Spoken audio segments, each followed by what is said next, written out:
നമ്മുടെ എല്ലാ വീടുകളിലും മിക്കപ്പോഴും ഉള്ള ഒന്നാണ് ഗോതമ്പ് പൊടി. ഗോതമ്പ് പൊടി കൊണ്ട് വളരെ എളുപ്പത്തിൽ ആർക്കും വീടുകളിൽ ഉണ്ടാക്കിയെടുക്കാൻ പറ്റുന്ന നല്ലൊരു നാടൻ പലഹാരമാണ്. ഇതുപോലെ ഉണ്ടാക്കി സൂക്ഷിക്കുവാണെങ്കിൽ നമുക്ക് ഒരാഴ്ച കാലത്തേക്ക് കേടുപാടൊന്നും ഇല്ലാതെ തന്നെ തയ്യാറാക്കി വെക്കാനും സാധിക്കും. ഈ ഒരു നാടൻ പലഹാരം തയ്യാറാക്കി എടുക്കാനായിട്ട് 100 ഗ്രാം ശർക്കര ഞാനൊന്ന് 1 ഗ്ലാസ് വെള്ളത്തിൽ ഉരുക്കിയെടുക്കുന്നുണ്ട്. ശർക്കര നന്നായിട്ട് മെൽറ്റായി കഴിഞ്ഞാൽ തിളച്ച ചൂടോടുകൂടി തന്നെ ഒരു പാത്രത്തിലേക്ക് ഒന്ന് അരിച്ചൊഴിച്ചു കൊടുക്കാം. ഇനി ശർക്കര പാനിയിലേക്ക് 2 കപ്പ് അളവില് ഗോതമ്പ് പൊടി ചേർക്കാം. കൂടെ തന്നെ 1/2 കപ്പ് അളവില് റവ കൂടെ ചേർക്കണം. ഇനി വേണ്ടത് ആവശ്യത്തിനുള്ള ഉപ്പാണ്. കൂടെ തന്നെ 1/4 ടീസ്പൂൺ അളവിലും കുറച്ചായിട്ട് ബേക്കിംഗ് സോഡയും 1/2 സ്പൂൺ അളവില് ഏലക്കപ്പൊടിയും 1 ടീസ്പൂൺ അളവില് നെയ്യും കൂടി ചേർത്ത് നല്ലതുപോലെ ഈ ഒരു പൊടി മിക്സ് ചെയ്തെടുക്കാം. പൊടി നല്ലോണം മിക്സ് ചെയ്ത് നോക്കിയപ്പോൾ അല്പം ലൂസായിട്ടാണ് തോന്നിയിട്ടുള്ളത്. ഈ ഒരു സമയത്ത് ഇതിലേക്ക് 1/2 കപ്പ് അളവിൽ ഗോതമ്പ് പൊടി കൂടെ ചേർത്ത് വീണ്ടും നല്ലോണം തന്നെ ഒന്ന് മിക്സ് ചെയ്തെടുക്കുവാണ്. നമുക്ക് ഈ മാവ് ചപ്പാത്തി പരുവത്തിലേക്കാണ് ഒന്ന് ആക്കിയെടുക്കേണ്ടത്. കുഴച്ചെടുക്കാൻ പരുവത്തിലേക്ക് ആയിക്കഴിഞ്ഞാൽ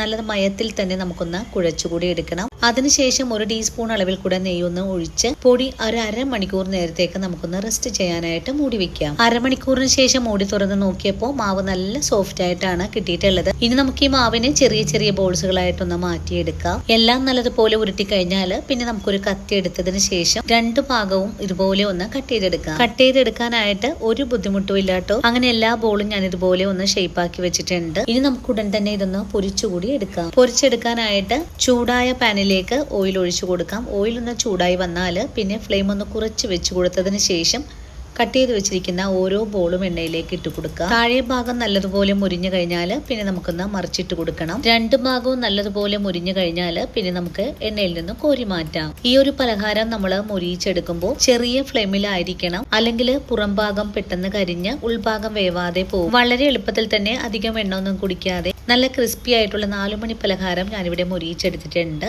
അപ്പോൾ ഇന്നത്തെ നമ്മുടെ വീഡിയോയും ഇത്രയേ ഉള്ളൂ. വീഡിയോ കാണുമ്പോൾ ഇഷ്ടപ്പെടുവാണെങ്കിൽ ചേച്ചി ഒന്ന് സപ്പോർട്ട് ചെയ്യാനും മറക്കല്ലേ.